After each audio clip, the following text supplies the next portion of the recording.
À nous de bâtir notre Congo. Déclaration politique du bureau politique du parti Agissons pour la République, AREP en sigle, parti politique cher à son excellence, Maître Guy Luando Mboyo, autorité de référence et initiateur. Les bureaux politiques du parti réunis en session extraordinaire ce samedi 23 novembre 2024 au siège national du parti pour statuer sur les questions politiques de l'ère. Fort de son poids politique, constitué de 8 députés nationaux, 9 sénateurs, 37 députés provinciaux, un gouverneur, des vice-gouverneurs, des présidents d'assemblée provinciale, des vice-présidents d'assemblée provinciale, 8 autres membres des bureaux d'assemblée provinciale et 11 conseillers municipaux. Considérant que l'amour inébranlable et l'attachement inconditionnel à la République démocratique du Congo s'impose à tous les Congolaises et Congolais, sans distinction aucune, comme un devoir naturel et non négociable face aux intérêts égoïstes des uns et au plan hégémoniste des autres,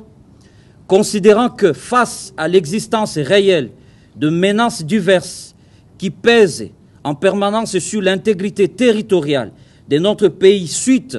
à plusieurs années d'une guerre injuste nous imposée, considérant les efforts déployés et les sacrifices consentis avec courage et abnégation par son Excellence Félix-Antoine Tshisekedi Tshilombo, président de la République et chef de l'État,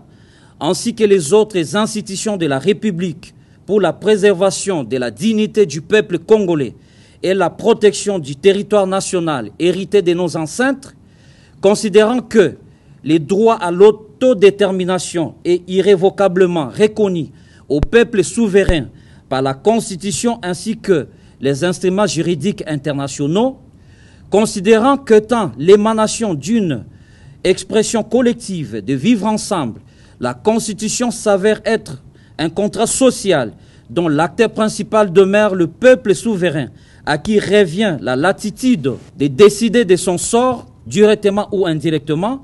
par ses représentants légitimes qui animent les institutions de la République, fort de la conviction profonde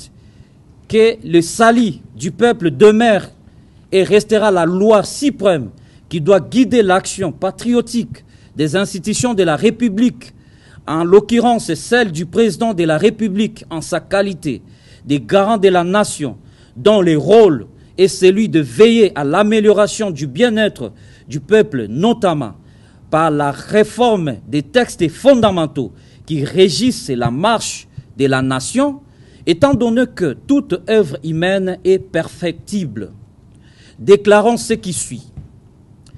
1. Exprimons notre attachement au droit reconnu au peuple congolais, souverain primaire, de décider librement et sans restriction sur la direction de son avenir par les choix des règles qui doivent la conduire vers la destinée glorieuse et sa vocation naturelle de locomotive de l'Afrique. 2. Disons non à toute tentative matérielle ou intellectuelle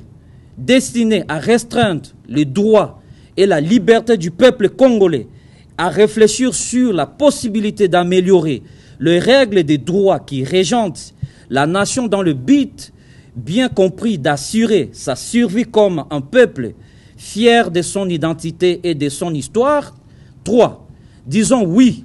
à la vigilance, à la maturité affichée par les peuples congolais face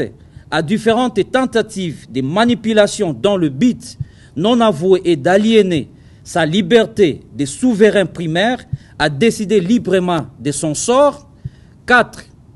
Soutenons particulièrement l'idée d'une réflexion patriotique et objective lancée par son Excellence Félix-Antoine Tshisekedi Tshilombo, président de la République et chef de l'État, garant de la nation et du bon fonctionnement des institutions, sur la nécessité d'améliorer les règles fondamentales des droits contenus dans la Constitution du 18 février 2006, par ailleurs, adoptée dans un contexte historique et politique particulier qui a sensiblement évolué à ce jour au point d'appeler inexorablement une révisitation profonde. 5. Exhortons les gouvernements à œuvrer davantage sur les projets qui touchent directement